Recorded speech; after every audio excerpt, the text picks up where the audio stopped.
What up, y'all? You're listening to Fifth Quarter Prep Talk with your host, Lana Harshaw, brought to you by Fifth Quarter Athlete. Enjoy. All right, here we go. I'm Ingrid, coming through. Announce your name. All right, and Ingrid Campbell. What you do. And what do I do? What don't you do? What don't I do? I support children and young adults and the early childhood workforce. Okay. And teacher development. And tell us about that paperwork you got. What paperwork?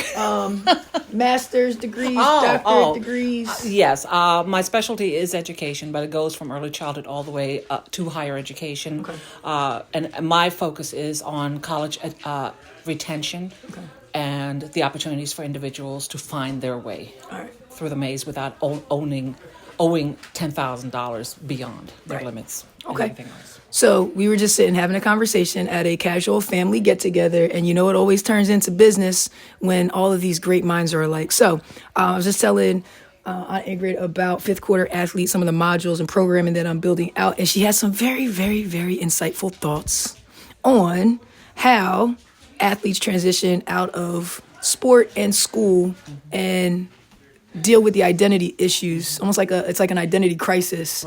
That they have in their early 20s. Yes. And this is like the first time typically for high-level athletes that you have that, whoa, who am I kind of moment, right? Absolutely. So if you can share a little bit more about that. Well, it really goes back to the theorist Erickson, that when we go through our psychosocial stages of development, your psychosocial stages include what am I good at? So that's the time that parents introduce children to sports, and it can be anything else, the creative arts, music, anything. The most important part is that children learn what they're good at, and that becomes part of their psyche, part of their ego, part of their social identity within their own circle of friends and community. What happens is that when an athlete from high school who transitions into a collegiate setting or even a semi-pro, depending on what their sport and what their interest is, that becomes their identity. So in most cases, how do we know?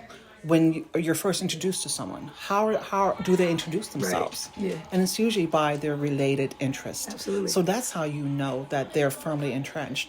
As a parent to athletes, I saw this with my own daughter, and she had an opportunity to attend the University of Minnesota. She was on the track team as a thrower. We literally saw her give her spirit, her back, everything to the sport. And what I saw, and also because I also work with individuals with learning disabilities, and also help them transition from high school to secondary ed, and even to higher education, and also the workforce, that transition can be very emotional and it can be very traumatic. And I happened to see this in my own daughter in regards to that. She was that athlete, but because she was then so busy transitioning from her undergraduate experience to her graduate experience, Minnesota did a fantastic job of helping her to then transition to now you're going to go after that paper chase. So it was no longer about being that athlete, but to actually now become that educator. However, she was also allowed the opportunity to have a smoother transition because her coach also worked with her, where she brought Shayna in to assist her along the way. So to me, that was an amazing emotional transition for Shayna, to go from that high level of competition, incredible workouts, literally giving her body to the sport that she loved, and to start to wean off that. And I thought it was an amazing weaning process, but at the same time, she was also doing the paper chase of having to finish her high level of educational courses in order to finish her master's program on time. Again, really transforming herself into that teacher role, because her undergraduate was kinesiology and coaching. So then becoming that health and phys ed teacher was another competition for her. So did she really ever lose the psyche of an athlete with competition? No, because now her next competitive spot was the paper chase, the teacher accreditation, and at the same time giving back to the sport that she loved through her assisting coaching experience with her mentor. So what I saw was when she left Minnesota to come back to New Jersey to pursue her teaching degree, the ability for her, this I think was the first time she really had a chance to pause, because then it was again waiting, transitioning, doing her exams and tests and everything else. So it was still that level of competition. But what we then saw was that crash, because once she finally landed a well-deserved position working with middle school students, which will it just Yeah, good luck to her. And then more power to her on that. bless her on that. Yes. That's why we'll never have children from her. That did it for those first 5 years. Yes. But it, again, but her competitive spirit allowed her to still continue to delve into the role of what is competition. But now the competition to become a fantastic teacher. Right. So the evolution of her from becoming a student to now becoming a professional really then consumed the first 5 years of her life. Yeah. No, and it's funny because, like, yeah, I feel like it took me about 5 years to get myself together. That's when I Right. started my corporate career Right. At the bank. Right. I was 26 years old. Yeah. Right. And so there were several years where I'm doing stuff to Right. be relatively productive. But like you said, you get to a point where you finally get to stop. Yeah. You feel relief because you've been going so hard for Absolutely. so long. There were so many points of chase. Yeah. And you like, okay, cool, I get to chill. Yes. And then after like a week or two, you're like, oh shit, what am I supposed to do next, Exactly. right? And then the other thing that sets in is you realize you don't have teammates anymore Yep. to go through the Absolutely. struggle with you, right? And so, Absolutely. That is a community all unto itself. Right. It's an insular but inclusive community. absolutely.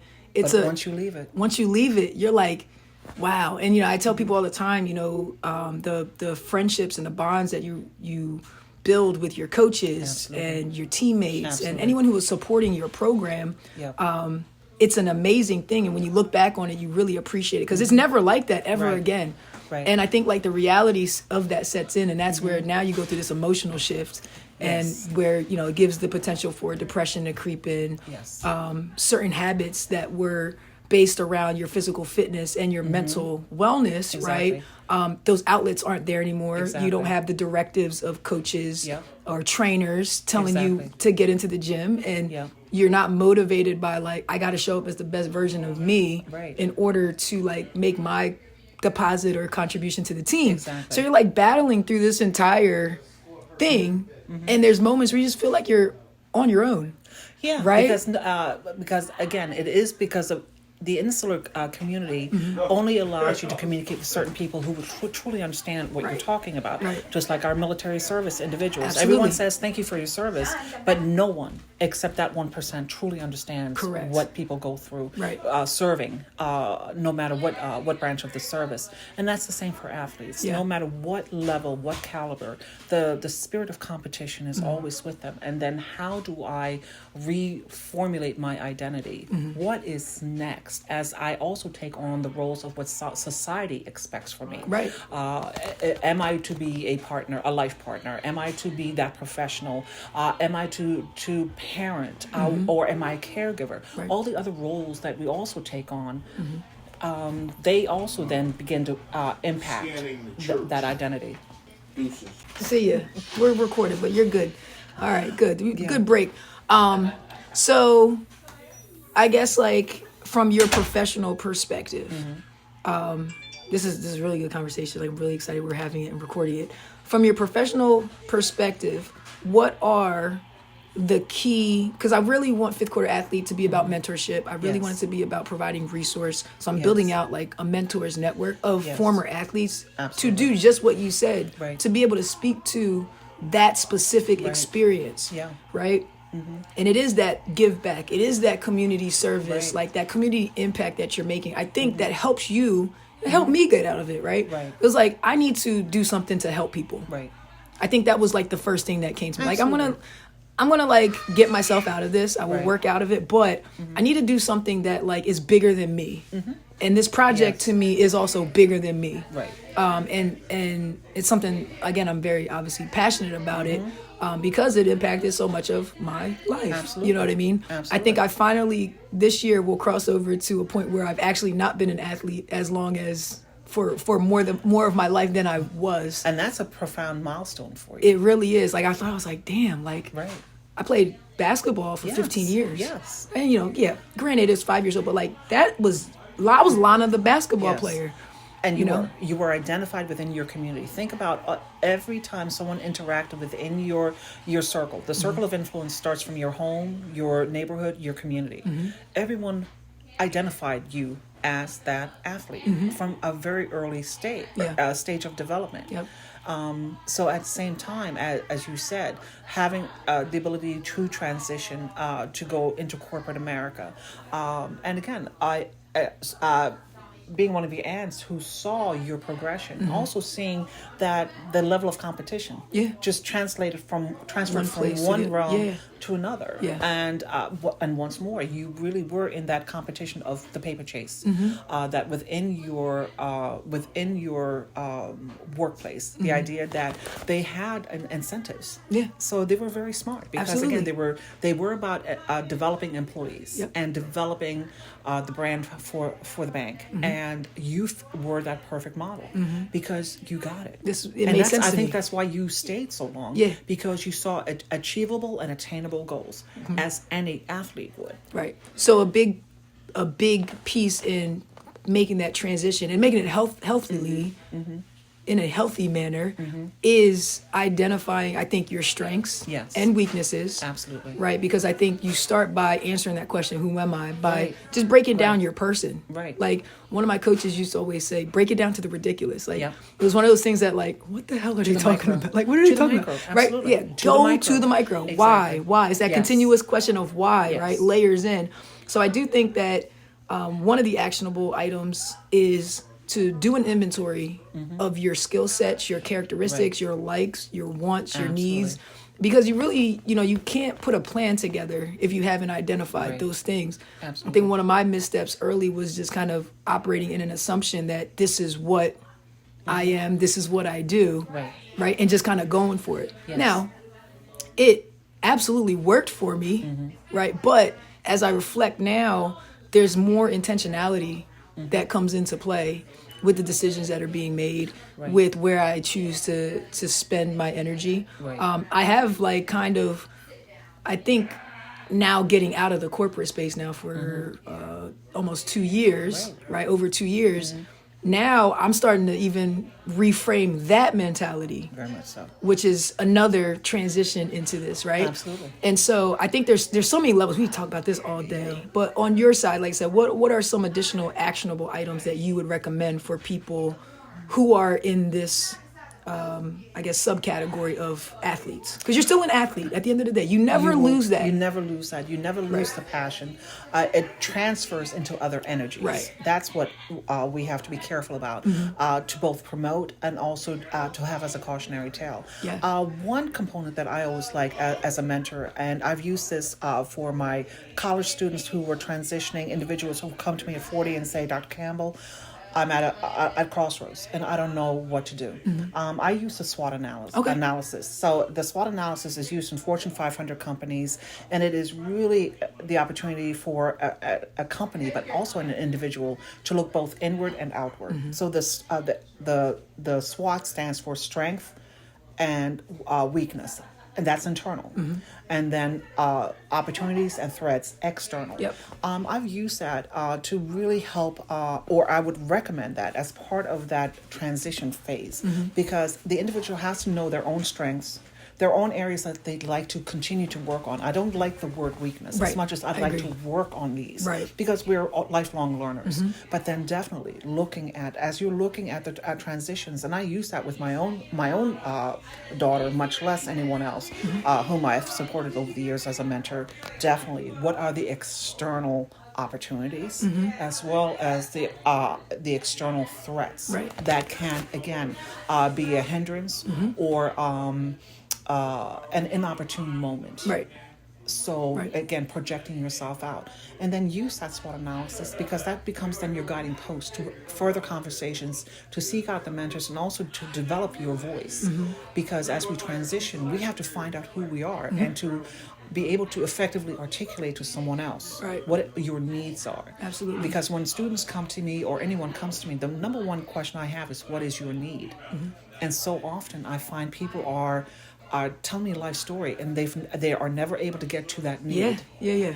Because, but again, when I bring them through that SWOT analysis, all of a sudden it starts memories and ambitions and or dormant dreams start to surface. Yeah. And that's why I love that SWOT analysis, not only for companies that I work with, but also on an individual level. Yeah, that's actually one of the components of some of the activities that I'm building out. Is it's not exactly a SWOT analysis. It would be more like strengths, weaknesses. I don't like weaknesses either. No, exactly. Because like you said, I feel like it's things I'm working on. Opportunities for growth. Right. Absolutely. With strengths, weaknesses, and interests. Yes. So I think identifying your interests outside of just the sport, outside of being a student and what you studied, that is important. And I feel like if I would have taken the time to do that, I may have gotten to a point where I was okay with the athletic journey coming to an end. Now, my story is a little different, too. I got injured. Yes. So it was like, for me, I feel like there might have been an opportunity potentially after to play, even if it was just like a year or something. But I didn't get that. Right. So I was a little bitter, too. Like, I can laugh about it now. But there was also grief. There was grief, yes. Because how often is grief part of an athlete's language? Right. And the stages of grief. Yeah. You have to go through that. No matter where you are. Right. You lose a game. You go through like the initial phase. You go through it all in 24 hours? Yes. Then it's like, all right, back to whatever, right? I feel like I went through a similar experience. Which builds resilience. It does. And I went through a similar experience at the end of, this is my first cycling season, right, of competing with the crit racing. And it was funny. I told my coach, I went on like a hiatus for like 8 weeks. I didn't touch a bike. Right. And I kept saying, I feel like crazy. I feel like I'm overreacting. Like, am I being dramatic? And I was talking to my coach, like, I think I made a connection.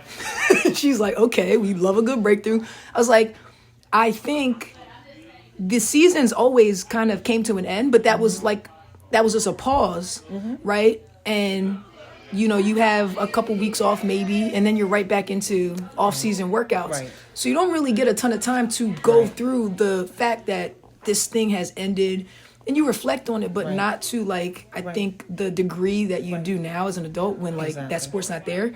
But after the season, I was just like, I feel like I'm going through what I would have gone through had there been more time to do so. And now it's just happening. And I was just like, holy shit, like, whoa, right? And so it's cool. I was able to approach it. And as soon as I made that connection, I was like, oh, all I got to do is just start up small again and just understand that this is part of it. And so I do believe that's where just that awareness thing is so important to change, right? Absolutely. It's so important to the strategy that you build out, where you go to find the support resources that you need. Right. And again, thankfully, right, I am part of a family who I had these conversations with you. I've been having these conversations with you since I was in my teens, right? You guys have always made us think, right? And it's one thing that I appreciate about you all and mom and dad and everything. Like, you let us do the work. Right. And I said this to someone. It's your voyage. It's our voyage, right? I said this to someone, like, I posted a video and they commented like, "Yo, this is really good stuff." Like, and they were just talking about their athletic experience.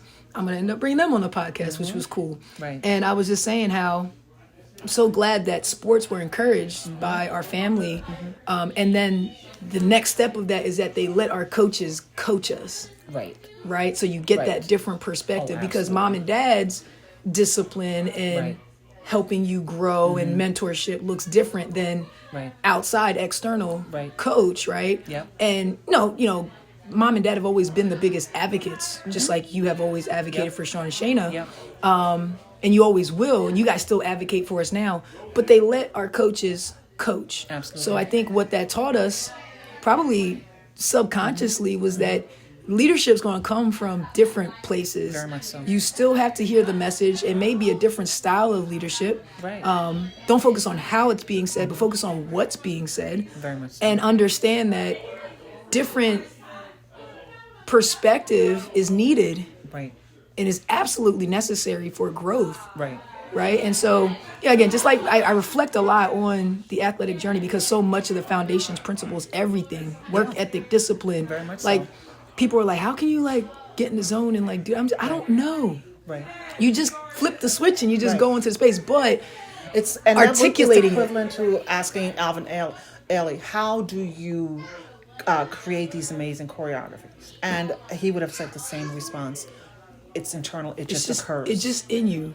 Absolutely. And so much Absolutely. of what we do from an athletic perspective is on autopilot. Yes. That I don't think sometimes we understand how to articulate it. Yes. So part Yes. of this programming is to be able to get athletes to understand Right. how to build their brands, and then also articulate who they are, Right. what they do, Right.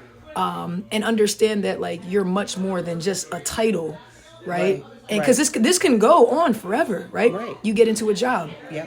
and you can become so like much of your identity tied up to that job, much so. you can lose yourself there too. Very much so. right? So I think the goal is how do Or you the expectations. Right. Because once more, when the external pushes Exactly. those expectations as well. Yep. Because you can also have former athletes who want to drop that mantle Mm-hmm. that they really are about. There's an amazing athlete football player who works on the American side, but he's Canadian.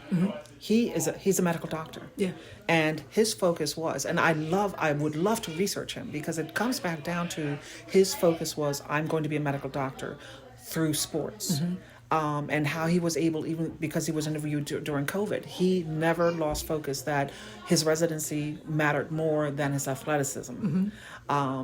And to see that balance, where I believe others may be more conflicted, and we know of professional athletes who chose to delay that in order to go and to pursue their athletic dream Yeah, absolutely. at the expense of it once Right. more Exactly. post-academic. Yep. And I would love to see more research on that because I think, again, it comes back to that athletes can be so hyper-focused and they're also conditioned to know that the moment is few and far between. They're already conditioned to know there are only so many people. It's that funnel. That's there's a huge interest, but by the time it gets down to the collegiate and professional, it's few and far between. Right. So how does that, and even for you, how did that funnel of and those conversations and the opportunities that you were afforded, how did that also frame your your self-reference as an athlete and who your future self would be? Yeah, I think the one thing I always say is I was always very confident in myself and being able to accomplish physical feats, being able to put myself in mentally challenging situations. I've always been confident and I've never strayed away from a challenge. So positively, it is absolutely benefited me in life there. Right. Conversely, athletes are also recipients of special treatment Yes. because they possess a skill Yes. that a lot of times is admired by the general public. Indeed. They're not called fanatics for nothing, right? Very much so. And so I think that does play very much so into your ego. And that's been another area that I've been kind of, I wouldn't say stripping away, right? But understanding Right. more. And so I do think like there's a lot of like the positives that, like I said, from a self-worth, I've always felt very valuable. I've always been very selfless. I've always been like, okay, what can I do for the team? It's always been pushing the energy Absolutely. out, right? Right. Which is a great thing. Yes. But then there comes a point where you have to stop and you have to figure out how to fill your cup. Right. Because you only have a certain amount of energy that you can finite. give away. It's finite. Right? And so that I think was also a big awakening for me and transitioning out of sport into just the real world. And then it happened again when I went through the ranks of becoming a leader Right. in the corporate space. Exactly. You're selfless. You're Yeah. more worried about other Right. people.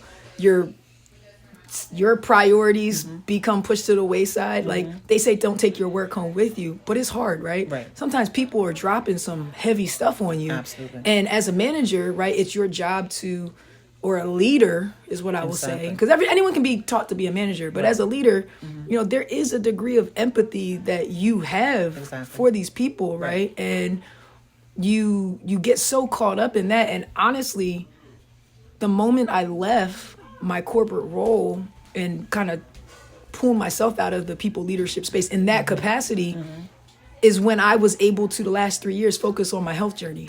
And so that shifted my perspective there, Very much where so. it was like, all right, I'm spreading myself too thin. This ain't working for me. Right. Right. I'm overweight. I'm not happy. Like, I'm making progressions in my career, which is great. Right. Like, I already know I can do that. But I'm like, did I lose a part of me that was so important? Right. Like, from the physical wellness. And then you start thinking, well, shit, if I am not physically well, I'm no good to myself or others. Right. So now it really starts to fuck with your mind, where you're like, Yeah. I won't even be able to do the things I'm good at. Exactly. Oh my God. Right. And so like you Exactly. have these, like, I call them aha moments, but you Those also, epiphanies. yeah, Very much so. and it can be the smallest thing, something This is all. These are all things. These are, Right. like you said earlier, nothing profound. These are all lessons that we've learned or had at some Right. degree, or to some degree at some point in life. But yeah, so much I think is weighted positively. Just and it's more so, I think it comes from external validation. Yes. And then you have to get to the point where it's like understanding your motivation, understanding what actually inspires you, what actually drives you, Yeah. what will lead you What to is execute. What is your need? What has been your need from day one? Right. And you really start to like think about that shit. And once you can, I think, get a better understanding of that, now you can kind of move forward.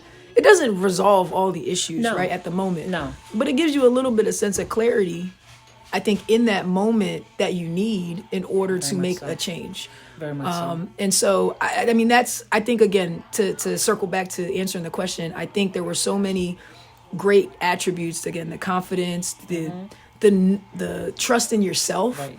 and, you know, your ability to be holding yourself accountable and then holding others accountable. Right. You know, when I think about how much communication happens too, like I think that gets taken for granted, where like you could have some of these like conversations with your teammates, right? Because everyone's intentions generally were like, we have this goal, right?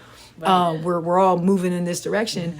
And, you know, the messages weren't always the prettiest, right? They weren't always wrapped up in a bow. No. Sometimes you got to go there with I saw more fights happen amongst teammates Very much than I so. ever saw like elsewhere. Oh, absolutely. But it's like sibling rivalries. Right. You know what I mean? Right. And so, like I said, I do think that there's just as many positive characteristics that I can say came from that experience, just as there were negative. But I think that there's also, like, when you come to the end of the career, that's the thing that, like, you hear all the time, oh, this is going to come to an end. There's never going to be a time like this. And you're like, okay. And then it happens and you're like, oh shit, this is it. Right. And I feel like just a little more care needs to be taken in that space. I think athletes, again, just have to, you know, refer back to the foundations that they've already built within themselves and use that as the fuel to propel themselves forward. But sometimes, again, it takes that awareness of what those things are in order to do that. As you reflect back, so, and again, athleticism is about schedules. So as your fourth year came and you knew that it's bittersweet, just like you had that same experience in Wildwood your senior year, with all the records and the amazing team, and it was just the sweet spot of success, where the entire community knew we had a special team. Oh yeah. And your stats show that to this day. So just as you were transitioning from your senior year in high school, where you already knew what programs you were going to, you had offers, so it was delayed. But once you did go into higher ed, and once it was your senior year, and you started to talk about this, that as every week went by, every game went by, how, if you could do it over again, how would you have restructured your transition year? What's that piece missing now in hindsight that you wish you had more of, or it may not have even been introduced to you? Yeah, I think just the reflectiveness. Like, I have a very high level of nonchalantness, like, with everything, right? Oh, everything's gonna be fine, everything's good, and I truly believe that. And I think I just didn't take it, like, I didn't put the weight behind it that I probably needed to.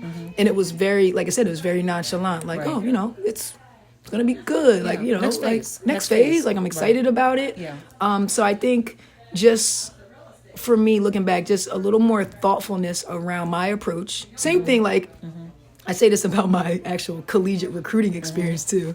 I was probably the most checked out like athlete in these experiences because I was like, man, they're just gonna come and tell me all the things I want to hear to try to sell me on their school, and like I just want to go somewhere where I know I'm gonna be able to learn. I was very intentional about my college choice. Right. I wanted to go to a school, one that was far enough from home that I could break out of this homebody thing, right? Because I was very much a homebody. Right. But I also wanted my parents to be able to come to the games. So I didn't want something that was like halfway across the country or hours and hours and hours away. Okay. Minnesota. Right, yeah, Minnesota, right, Shayna, Deuces. good on you, right? So there was that. The other thing was my coach at the time, the head coach, was a post player. So I said, okay, that means that there's going to be some sort of emphasis around the play and the post being involved in it, where you're not going to like a school where they're just like running and gunning and all about the guards. So I said, okay, that's cool. My coach was also a black woman. So I'm going to be a black woman longer than I'm going to be an athlete. Yes. This is literally my thought process at 16 years old. That's amazing. Right? And so Hofstra University came into the mix. They came into the season like late. I remember the first game that Coach Jack came to, I remember my coach Trano at the time, he was like, oh, this coach from Hofstra is going to come down, this and that, blah, blah, blah. I said, okay, cool. Like, go out. It's another night. Like, put up like 25, 10, like little double. I was already out of the game. I think she got down there late. Right. And I was like cooling down. I was already like cooling down and, shooting the shit on the bench, right? The stuff you do at the end of the game.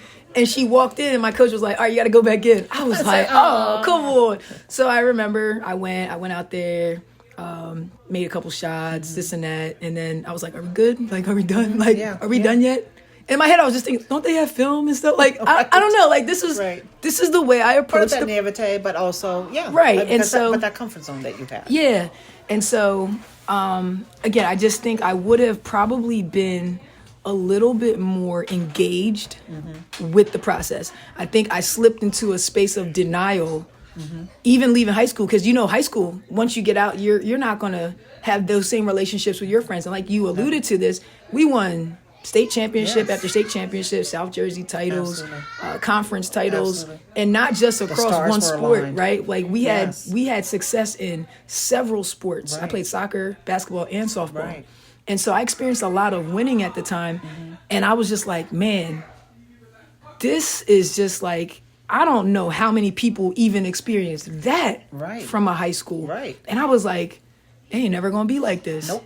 Right. And I think it has been replicated. Right. Not to that level. Yeah. I think my MO, and again, this is something that I'm still working on as an adult, it shows up a little differently, is nonchalantness and procrastination. And it's not a bad thing, right? But I have to figure out, or I've had to figure out how to identify when those moments are happening. Right. And then shift myself into a different gear in order to change my mindset. So I think I just would have been a little bit more engaged with the process, maybe a little bit more receptive to feeling, especially on the emotional side, feeling the feelings. And you're like, oh no, we gotta be straight face. We gotta be tough. We don't show feeling. We don't show emotions. These are literal messages that was programmed into my mind. You're fierce. You're like, nah, we don't. You're warrior. And if you do that other stuff, you do it kind of on your own, like by yourself. You don't show your enemy's weakness.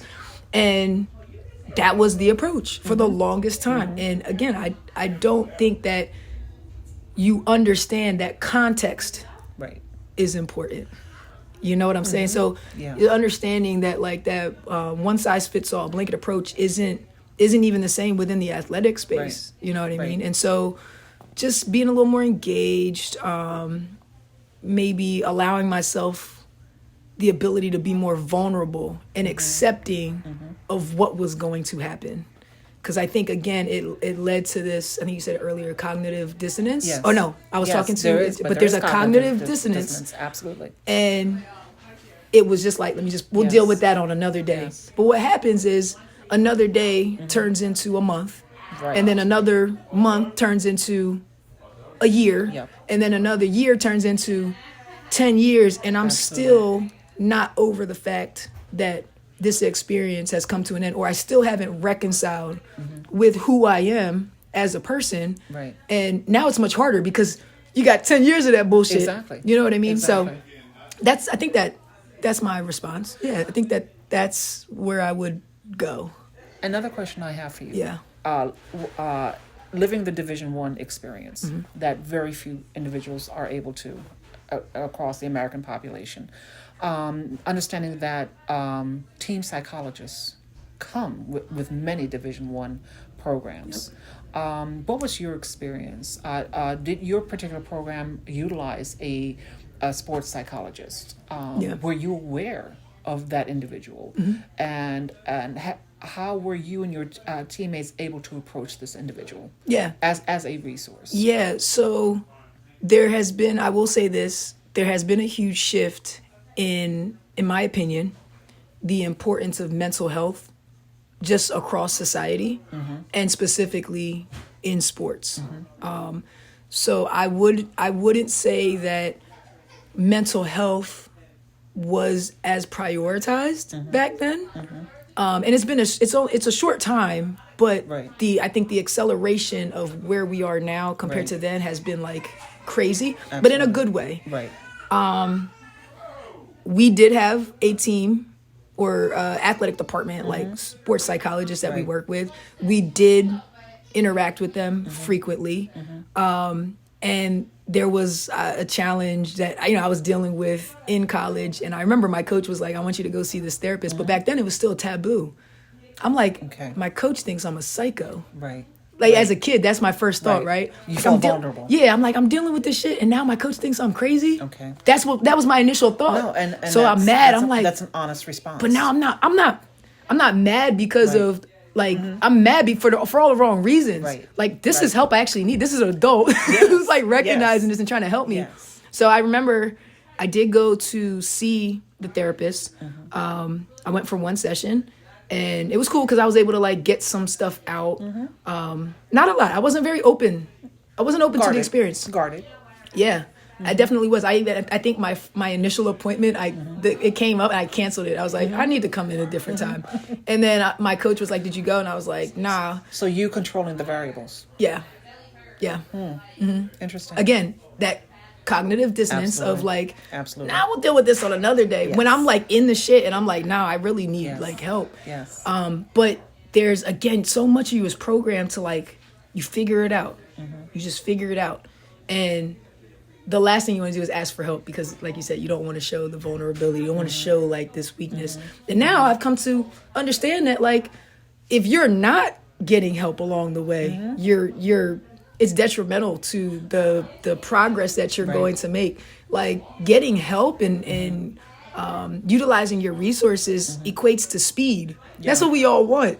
It's like, so it's Right. like you're working against yourself by trying to do it on your own. And so Right. I've come to appreciate now the resources that are available. I've come to the point where I'm 1,000,000% comfortable asking for help or just be like, look, I don't know how to do this shit. Right. And then looking for help or whatever. Right. But yes, there was a time where we did have access to the therapist. We did have, I think you could set up a session if you needed to. But I don't know that it was utilized as much as maybe it is now. And I do feel like had it been maybe not, I don't even know if it was really like encouraged so much. It was just kind of like one of those things where you're just like, and I think the Right. fact that me having to think about that means no. Right. But I think just like if there was just more of priority there, I absolutely would have been able to take advantage of it more. I think it just would have taken a reframing of the understanding of what, in your mind, you're like, oh, it's just a shrink. Like I'm gonna go lay on this couch and like, what am I supposed to do? Like, Right. this is how I feel. Like I don't know, right? And that's Right. not even what the experience was like, Not right? At all. Not at all. And so, yeah. Do you part of developing relationships with mental health professionals is to know that it is an honest, trusting relationship, and that there are not other hidden expectations. A typical student, a college student walking into a mental health facility is one thing. A Division I and II athlete walking into their therapist's office, as ascribed by the coach, can also be based on performance enhancing, which can actually be a double-edged sword, because yes, it may actually be that the university wants you to go there because they want to enhance your performance, whereby it's really not about Lana. Right. So that it becomes that a very fraught relationship between the athlete and their employer, because no matter what, I still believe Division I'm I, with you. You are part of their employee. Absolutely. They reap the benefits. You're part of the marketing team. You are the billboard, right? Exactly. That's what it is. Elite athleticism. Yep. And so there is a quid pro quo. Yeah. And I do wonder if Division I and II universities are really taking the care necessary in messaging properly how important it is. This is not about your performance. Yeah. It truly is the gateway for you to understand lifelong mental health. Right. Versus you as that athlete. Right. Now, what about this thought process? I do believe that women's athletes are set up for more success in this space than men athletes. Clarify. So there's, for women on the women's side of things, right? I think now you can, there's opportunities for you to make a living out of the sport. Yes. Right? Yes. There's more. Yes. And they're growing every day, Yes. right? And so we love to see that. But on the men's side, there's always existed these opportunities to make this the thing you do for a living. For a lifetime. Right? Yes. And so I think that what that does is it heightens the expectation, it heightens the drive on the men's side, because there's this dangling carrot. Very much so. Right? Where it's like, no, you can go on an NFL team and be a practice player and make more money than some professional women's Yes. sports players. Yes. And you don't even touch the field besides the Exactly. practice field. Exactly. And so I think that dynamic, Yes. we were always, as young women, we were always, kind of, I think, realistic with the expectation that this is going to come to an end. Yes. And you're going to spend more more of your life doing something else. And we can also, again, I love data. We can do research, and we can see that in Division I, male, female GPAs, bar none. Yeah. Females outperform males every time. Yep. And so your statement in regards to as that female athlete, no matter how I can still transform myself in my beloved sport, in future endeavors. For women, it's always that paper chase. We have to have that paper. Yep. Because nothing is guaranteed. Yep. And as you said, for our male counterparts, the sky's the limit. Right. Right. And It's different. I think from jump, it creates a different foundation. It does. And experience. So I'm super excited to talk to other women athletes, other men's athletes, and coaches, right? Yes, I need to talk to coaches who are currently at the Division I level and understand what are going on, what are the things that are going on now, and what are some of the differences from, most of them have played somewhere in college, but what are the differences and how have you seen that evolve? So I think that's a great conversation to have. Yep. Because I like to make a lot of statements. I just throw shit out there. I don't have stats to back it up. I just know what I know, and I know what I felt. I feel like, I have the ability to make associations with different things, but I do want to make sure that I am dropping some stats and dropping some data points because that's important to all of this, right? Yeah. And if Shayna, and I can attest, Shayna received that message from day one, that Minnesota's female athletes outperform GPA-wise the male athletes, bar none. Yeah.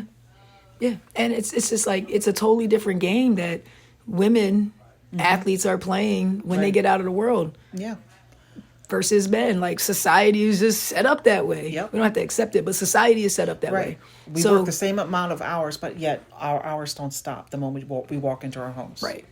So there's differences even there that I think also like play into all of this and the psychology of it all. But yeah, no, I think if I had to go back and change anything, I probably wouldn't, right? Because then I wouldn't be the Lana that's sitting here today and able to talk about the experience. Like, when I was going through it, I was just like, I really just want this to end, like this Right. feeling to go away. Like, I Right. just want to feel, in my mind, normal again, right? I feel like I'm trying to search for something or accomplish something that I don't even know what it is. So how am I, like, it was just like a weird It's space to be in. undefined. Yeah. That undefined space, that gap. Right. That Yeah. gap. So maybe the other thing I might have changed is found an actual mentor. Yes. And created like a regular communication schedule, tangible goals, right, to look forward to, and Right. and that kind of thing.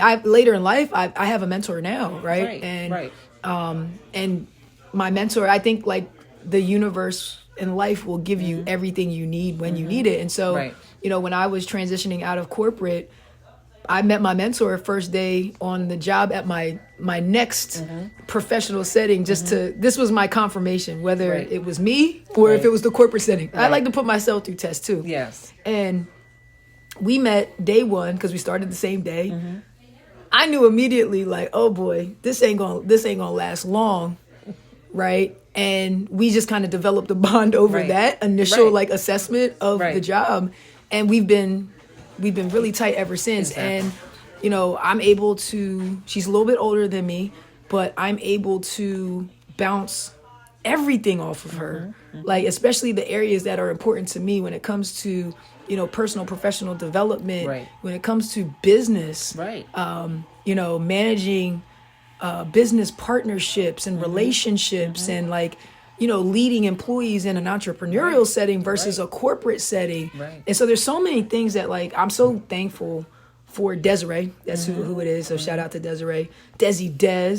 And we meet up at this point, like, usually once a month. Fantastic. Once every other month, you know what I mean? Fantastic. And we connect on the phone, a few times in between. But we chat pretty often, and I think that is the one thing for me that I always believe anyone can use is mentorship, Very much so. or figure out a way to be a mentor, because you're going to learn a lot by being able to reflect back potentially in a space that you were in. You know what I mean? By leading Always. somebody else. It's like, oh shit, I Always. didn't even think about that. Because Fresh in order perspective. to mentor, you do have to self-reflect. Absolutely. Otherwise, Absolutely. that relationship is not going to flourish. Yeah. And it's going to just die on the vine. Yep. The other aspect that I am hearing from you is, again, those how to build those relationships, and here's the other part too. It's a yin and yang. You had resources. Yep. Can you imagine all those athletes? Because, again, in this culture, athleticism leads to success, leads to financial security that I have not had. But we also know that individuals who come from poverty are trauma-based. Yep. So how many colleges and universities are really set up to deal with trauma-informed processes for their athletes? Poverty, violence, domestic issues, Just family structure. family right? structure, grief. Many may have lost a significant parent role in their life. Yeah. Some come from foster care. Some come from addiction issues.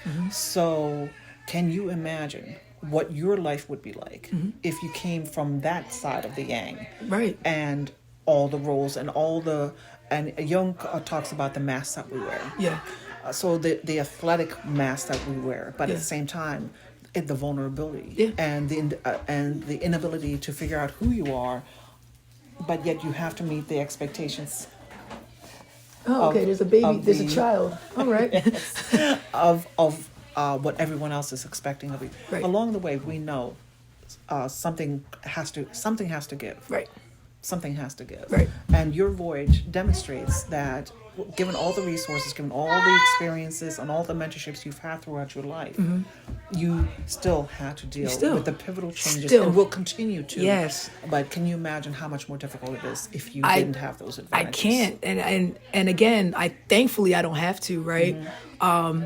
And that, again, to me is where that empathetic approach comes into play. And, again, I learned very early on in my corporate leadership journey when I started talking to people, and I was like, oh my goodness. Half of this stuff I've never even thought about because I didn't have to. That wasn't part of my story. Right. And I'm not the type of person that's going to claim a hardship to boost the accomplishment. Right. I think No. some people do that. Like people will be like, oh yeah, I'm from the streets. No, I am from the furthest thing from the streets. I don't want the street. I don't want to be in the streets. But, again, luckily I had a solid foundation. I had mentors and inspiration all around me, not just mom and dad at home. Right. I could look anywhere within this family and there were people who have different types of degrees. Everyone was in, doing well in their professional settings, right? So I didn't have to look far for motivation or for let's just call it sense, right? Because there's some people out here who are just nonsensical when they're raising, people all willy-nilly. And I didn't have to worry about that, right? And, when I look back, I'm just very grateful. And it was just something that was expected and has been expected. Very much so. Because that was the environment that my parents chose to create for us, and that you all helped supplement. And I think that was really cool for me. But then I do think about that. I think about the other side of that. And I'm just like, wow, you know what I mean? And I've had teammates who were in some of those situations. I was going to say. So you kind of learn to communicate with, you learn how to listen, you learn how to gain an understanding and appreciation, I think, for your setup, right? And I think that should help motivate you and push you forward. But then when you're doing this type of work, you've got to take all of those things into consideration, right? So. People are yelling at the TV on Saturdays and Sundays, right? And they're the people behind the athlete, the person has become so disassociated with the number or the team that they're on. Yeah. People only see, I say this all the time, people see the final result. The game package is the final result. You don't see the hours of practice, the hours of studying, the hours of treatment before and after practice, and giving up things, right? And film, everyone sacrifice. Else is going out, everyone else is doing this, everyone's eating this, and in the meantime, you've got game day. You've got to keep your body as a working machine. You can't indulge. Right. My college experience was unique, because of the athletic experience, but it also wasn't the full college experience. I don't know. For me as an athlete, yes, but when you think about, like you said, student athletes who could go to class and then had time to study and then also time to do other stuff. Right. Wow, what would that experience have been like? You know what I mean? So I think about that. I don't know that I would have liked it, but you think about that, right? Might you have been better prepared to take on some of these other things in life that, again, because sport took up so much of your time, effort, and energy, you didn't get to focus on some of these things. Could that have potentially propelled you? Maybe. I don't know. Right? So there's all these different open-ended questions. I think these are great things to think about. Exactly. Yeah. For me, as an adjunct professor, when my students come to me for both either 504 accommodations, which is one of my specialties, but also the fact that some of them came to me with the form, I'm an athlete. And of course, for me, because I'm a special education teacher by training, and so it's a modification. For me as a professor, it was no different than somebody presenting a 504 plan. So it's that same premise that so walking in with that letter, and then the relationship that's formed between the athlete and their professor each semester, is just as important. Yeah. And I remember some professors having almost disdain. Yeah. In regards to that special treatment. Right. Instead of actually, again, taking the time, just as we would with any other population, Right. in regards to, you don't understand Right. what this person goes through every single day Yep. in order to represent our school. Exactly. Yeah. So that's a whole nother conversation there, right? Oh, my And so, goodness. all very, very interesting. All right. So wrapping this thing up, this has been an awesome conversation. I'm going to have so much content off of this.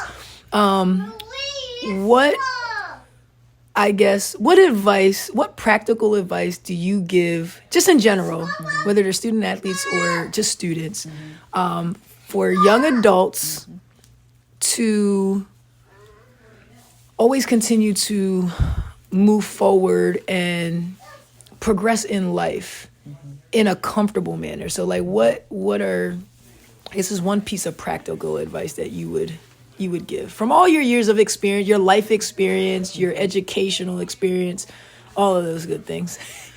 The most important part really is know your why. Know your motivation, know the roots, because a lot of it, and it just goes back to early childhood, that we are formed from early childhood on in regards to how we continue to progress through our psychosocial development, where we may have gaps, and to identify those gaps, and to not be afraid to address those, because that's going to be the rest of your life. That's either going to have that gap, and it's going to show. And those cracks are going to get wider and wider the older we get. Yeah. And so I'm grateful that our society is, especially Western society, is recognizing mental health. Yeah. That we all need to care for each other. It starts from infancy on, and the more we care for our children from day one, the less difficult it is. Because once more, it's a subset of our population of gifts. We all have gifts that we bring. And so the most important part is know your why, feel comfortable within your home culture to know how to seek help, and definitely benefit from mentorship.